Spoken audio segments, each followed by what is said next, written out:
Eh bien, ce soir, nous allons dresser le troisième constat, c'est-à-dire sur la méthode utilisée dans cette offensive russe pour grappiller du terrain. La technique effarante des vagues humaines. C'est ce tableau-là que dresse le Wall Street Journal, récit à l'appui, et nous avons trouvé les images qui l'illustraient, et vous allez tout comprendre de ce qu'on appelle cette technique des vagues humaines. Voici les indispensables avec Justine Fraissinet. Bonsoir Justine. Bonsoir David, bonsoir à tous. La technique des vagues humaines, qu'est-ce que ça veut dire ? Eh bien, regardez, ce long papier du Wall Street Journal l'explique très bien et c'est même la première fois que c'est illustré de façon si saisissante. Cet article, c'est James Marson qui le signe, le correspondant du Wall Street Journal en Ukraine depuis 15 ans. Et depuis le début de la guerre, James Marson suit les forces ukrainiennes au front. Et en particulier, cet homme, Yuri Arkavi, et son bataillon, le bataillon Skala. James Marson les a suivis à Kharkiv, où ils ont été déterminants dans la contre-offensive de septembre, qui a constitué d'ailleurs le premier grand recul de l'armée russe après l'été. Et fort de ce fait, Yuri Arkavi et le bataillon Skala ont été envoyés il y a quelques semaines à Bakhmout. Et c'est lui qui raconte cette technique des vagues humaines. C'est ce qu'il voit toutes les semaines, voire presque tous les jours. En voilà le déroulement. Lors d'un assaut russe comme celui-ci, près de Bakhmout, en rase campagne, le commandant ukrainien voit surgir un groupe de soldats russes. On en compte ici 8. Signe particulier, ils sont à découvert, sans véhicule blindé de soutien, sans protection aérienne. Et on voit qu'ils rampent en direction des positions ukrainiennes, observées par un drone de l'armée de Kiev. Brusquement, l'assaut entre dans sa phase finale. On voit que les hommes se lèvent et se mettent à courir.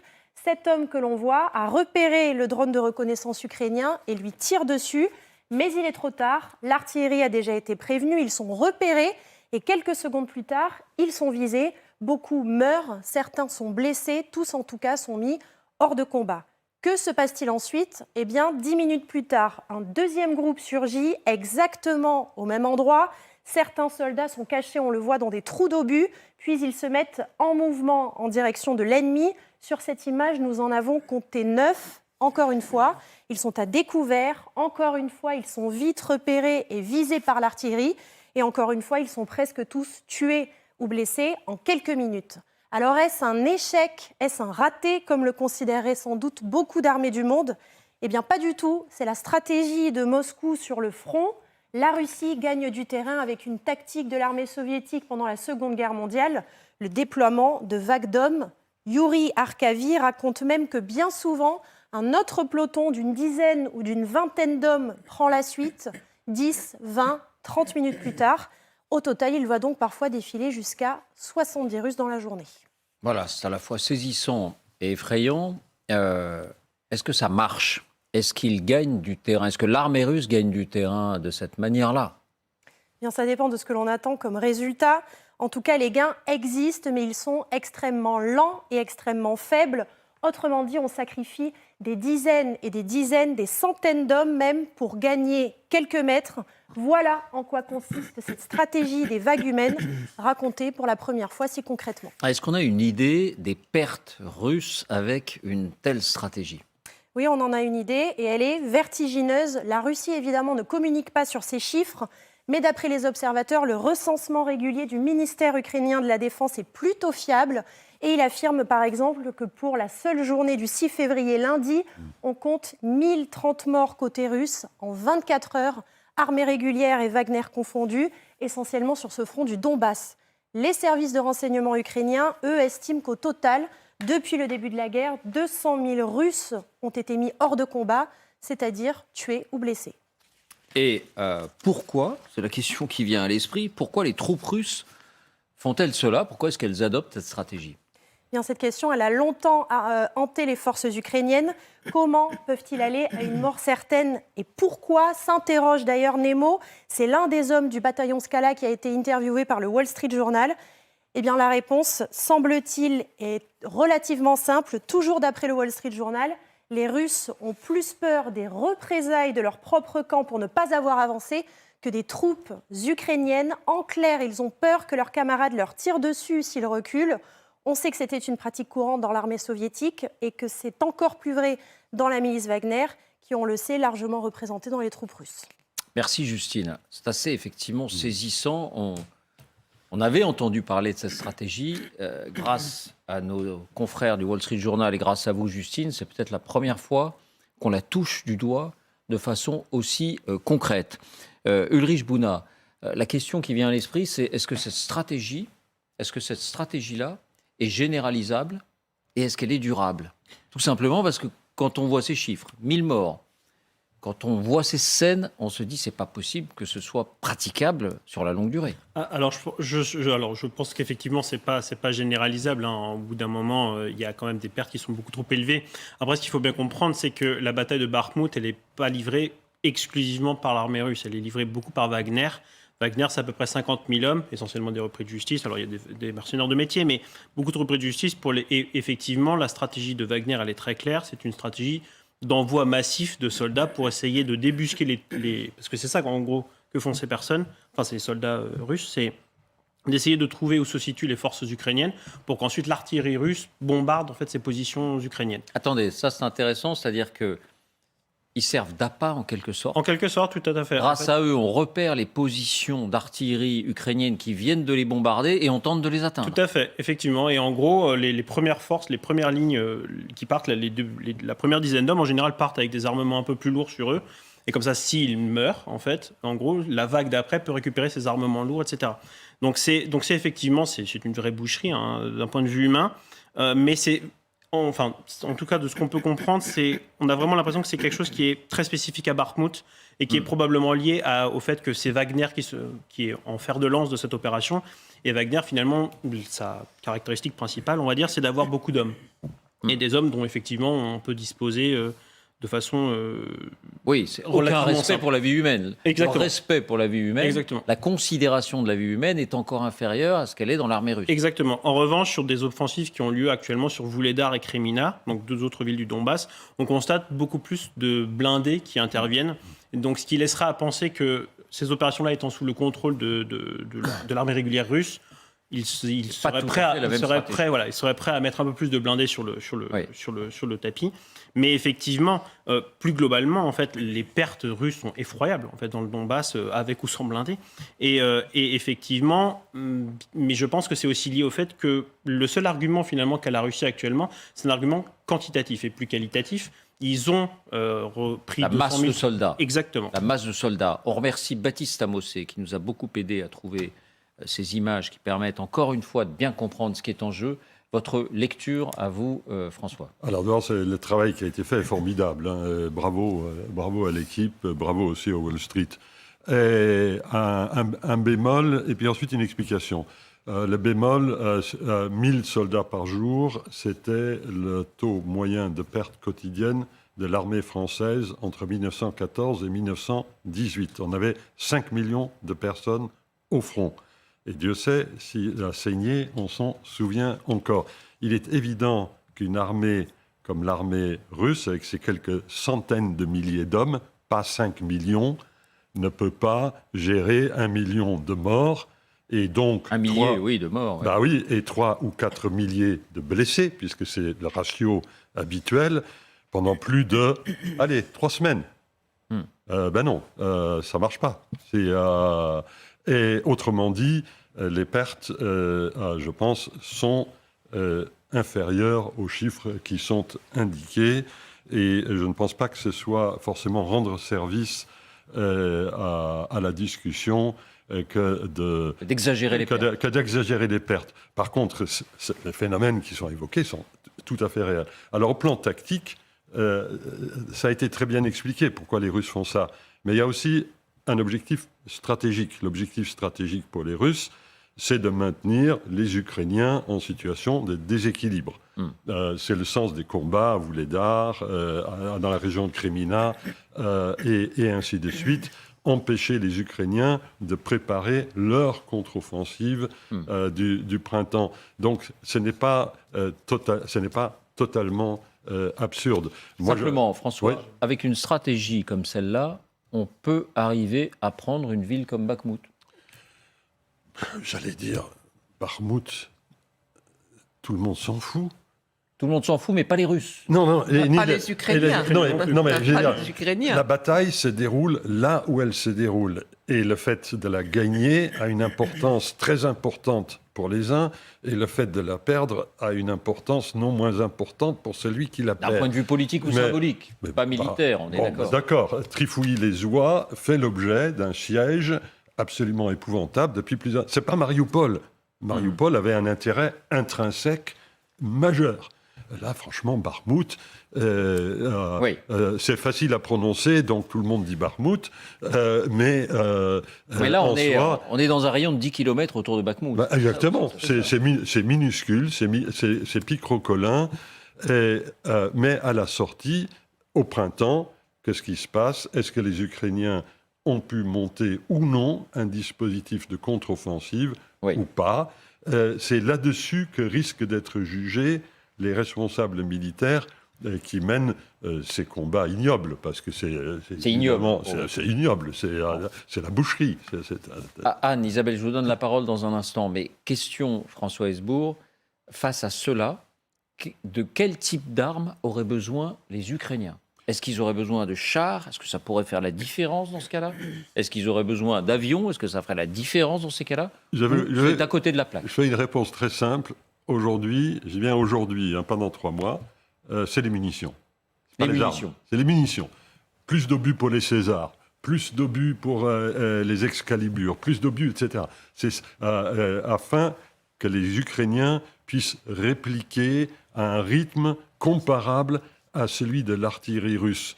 La Russie tire beaucoup plus d'obus d'artillerie que l'Ukraine, du moins jusqu'à présent.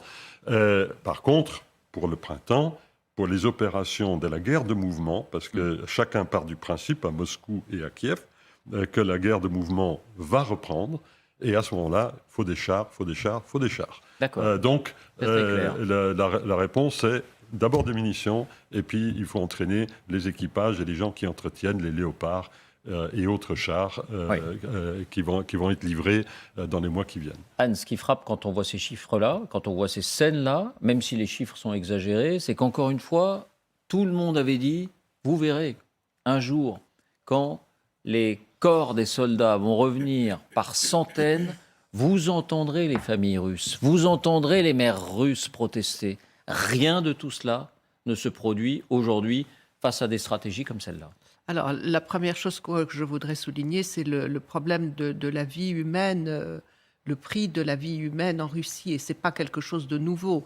Et quand on dit que les soldats russes vont au feu en sachant qu'ils ont peu de chances d'en réchapper, tout simplement parce qu'ils ont peur des représailles, en fait, ça rappelle des scènes de la Seconde Guerre mondiale. Rappelons que la Seconde Guerre mondiale, l'Union soviétique, ce n'était pas seulement la Russie, c'était l'Union soviétique, a perdu 27 millions d'hommes. Et que les historiens s'accordent pour dire que le nombre de morts aurait pu être nettement moins important s'il n'y avait pas eu cette politique de répression pour forcer des hommes à aller au combat.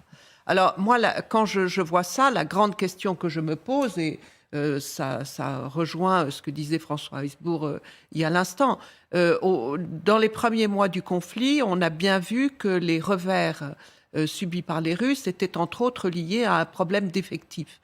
Ce problème d'effectifs, il a été en partie, justement, toute la question est de savoir si maintenant il est en partie réglé par la Russie. Les Ukrainiens s'attendent à une nouvelle grande offensive russe. Est-ce que le fait d'envoyer des masses plus importantes de soldats russes sur le terrain va permettre à la Russie de reprendre l'initiative, ou tout simplement, comme le disait François Hesbourg, de bloquer des initiatives ukrainiennes? Mais pour moi, je n'ai pas de réponse. C'est une grande question qui se pose, et on aura la réponse dans quelques semaines ou dans quelques mois. Comme le disent plusieurs personnes de la Fondation pour la recherche stratégique, cette offensive russe qu'on attend, de fait, elle a déjà commencé, en tout cas si l'on considère le nombre d'hommes engagés sur le front, puisque maintenant on estime qu'il y aurait 320 000 soldats russes sur ce front, beaucoup plus étendu que notre loupe sur le Donbass ne le laisse suggérer, et qu'il faut avoir en mémoire que c'était 200 000 au tout début du conflit. C'est-à-dire quand La Russie lance son offensive le 24 février. Il y a 200 000 hommes engagés. Là, on est à 320 000 sur les 700 km de front. Donc, l'offensive, de fait, peut-être qu'elle va s'accélérer, peut-être qu'elle va prendre d'autres formes, mais elle est déjà lancée. Elle est déjà lancée, le fait. Et vous, Juste Anne un dernier point pour réagir à ce que vous évoquiez sur les réactions au sein de la société russe. Pardonnez-moi, Anne, je vous posais la question parce que le prix de la vie humaine en Russie, on a toujours dit qu'il n'avait rien à voir avec celui qu'on lui accorde en Occident, mais au moment de la guerre en Tchétchénie, on avait vu quand même ces mères de famille réagir, descendre dans la rue. On avait dit que ça avait ébranlé quand même. En Afghanistan, en Tchétchénie, et on l'a bien vu aussi, les mères de soldats ont aussi, ou les familles, ont réagi il y a déjà quelques semaines pour demander, non pas la fin de la guerre, mais que leurs hommes soient mieux équipés et soient mieux traités. Alors, il y a une autre réponse à votre question, c'est que quand on regarde la presse russe aujourd'hui, en fait, ce qui est très frappant, c'est qu'aujourd'hui, on parle beaucoup de problèmes économiques et beaucoup moins de problèmes liés à la guerre. En tout cas, dans ce que j'ai vu de la presse russe. Et sur la situation économique, il y a des inquiétudes très fortes qui s'expriment. Parce que les derniers chiffres, les dernières statistiques qui ont été publiées ne sont pas bonnes. Baisse de la production industrielle, problème du déficit budgétaire, baisse des revenus. Oui, c'est intéressant, les préoccupations évoluent. Oui, et donc il y a en tout cas aussi des problèmes économiques et des problèmes de baisse du niveau de vie. Les revenus baissent, les chiffres le montrent, et donc ça inquiète aussi la population. Isabelle, votre lecture moi, de cette enquête. il y a plein d'exemples dans l'histoire de la Russie qui démontrent le peu d'importance qu'a la vie humaine et la quantité de morts absolument hallucinante qu'on peut, de vie humaine qu'on peut effacer comme ça. C'est ignoble, disait Pendant la François Grande Hesbourg. Terreur en 1937-38, le NKVD, l'ancêtre du KGB, assassinait des dizaines de milliers de citoyens soviétiques, qui étaient soit d'origine polonaise, soit juifs, soit d'autres origines, avec des origines ethniques qui ne plaisaient pas. Et beaucoup en Ukraine. On a l'exemple beaucoup plus récent dans les années 2000 du Koursk. Vladimir Poutine a quand même laissé sombrer un sous-marin avec tous ces marins dedans en refusant l'aide occidentale. Moi, je me souviens avoir couvert une prise d'otage des indépendantistes tchétchènes juste avant l'arrivée de Poutine. Dans le Caucase, dans le sud du Caucase, à Pervomaïskoye. Et en fait, les combats étaient tellement violents. Il y avait les tanks, les hélicoptères, les forces spéciales. Les Tchétchènes avaient pris un village en otage. Et les bombardements russes étaient tellement violents que quand les Tchétchènes ont réussi à s'échapper, franchissant les lignes russes qui les entouraient, eh bien les otages russes ont préféré partir avec les Tchétchènes et aller en Tchétchénie, se réfugier avec les Tchétchènes parce que les Tchétchènes les protégeaient en fait des bombardements russes. Oui. Et après, moi je me souviens, les avait interviewés, ils disaient on va pas retourner chez ces malades. Et alors, l'histoire russe est pleine de ce type d'exemples. Mais sur les mères qui ne bronchent pas, il y a plein d'explications. Très peu. Petit 1, tous les corps ne sont pas rentrés à la maison. Vous savez, à l'époque, pareil, pendant la Grande Terreur, on exécutait ce qu'on raflait. Et l'explication officielle pour les familles, c'était interdiction de communiquer pendant 10 ans. Donc les familles ne savaient pas que leur fils ou leur père était mort. Ensuite, il y a énormément de cadeaux qui sont faits aux mères de soldats. On voyait des manteaux de fourrure. Alors là, c'est des manteaux de fourrure. On voit ces pauvres femmes qui ont perdu leur enfant et qui, devant les caméras, se disent satisfaites, disent merci avec un manteau en fourrure. Mais en Sibérie, on a vu des pères de famille remercier avec des voitures flambantes neuves. Il y a aussi des enveloppes financières. Et puis, après, il n'y a pas que des questions économiques. Il y a aussi le fait que l'information est complètement muselée, que les gens ne savent pas tout, ils ne veulent pas savoir. Et puis, eh ben, il y a une partie des Russes qui disent c'est le sacrifice Oui. pour la nation, c'est le sacrifice pour que la Russie se libère du nazisme, du fascisme occidental, etc. Puisque vous en parlez, j'ai Vraiment. juste une petite séquence à vous montrer de Margarita Simonian. Vous la Ah oui. connaissez, c'est Oh, la oui. directrice de la télévision. Donc, Un château d'air. elle évoque les menaces qui lui ont été adressées. Et elle dit, Ça marche. si je meurs, ma mère sera fière de moi. C'est ça. Ce sera en quelque sorte un honneur. Écoutez-la. Сказала про санкции. Но одно дело санкции, другое дело такие реальные угрозы, которые тоже к тебе стали поступать. В какой момент ты поняла, что это прям может быть серьезно? Все, что с нами происходит, это судьба. И это жизнь. Мама моя меня просто потрясла. И я сама к ней подошла и говорю: мам, а как ты про это узнала? Что ты об этом думала? Ничего мне не сказала. Как ты вообще? Несколько дней я впала просто в какую-то прострацию и была в таком, как в ступоре. А потом я сама себя за уши из этого вытащила, потому что я себе сказала: тысячи, миллионы женщин по всему миру теряют своих сыновей, дочерей на войне. Почему я должна быть лучше? Представляешь, мама мне моя говорит: я для себя решила, что если моей дочери суждено погибнуть вот так, значит, я буду утешаться тем, что я буду гордиться своей дочерью, что она погибла за свою родину.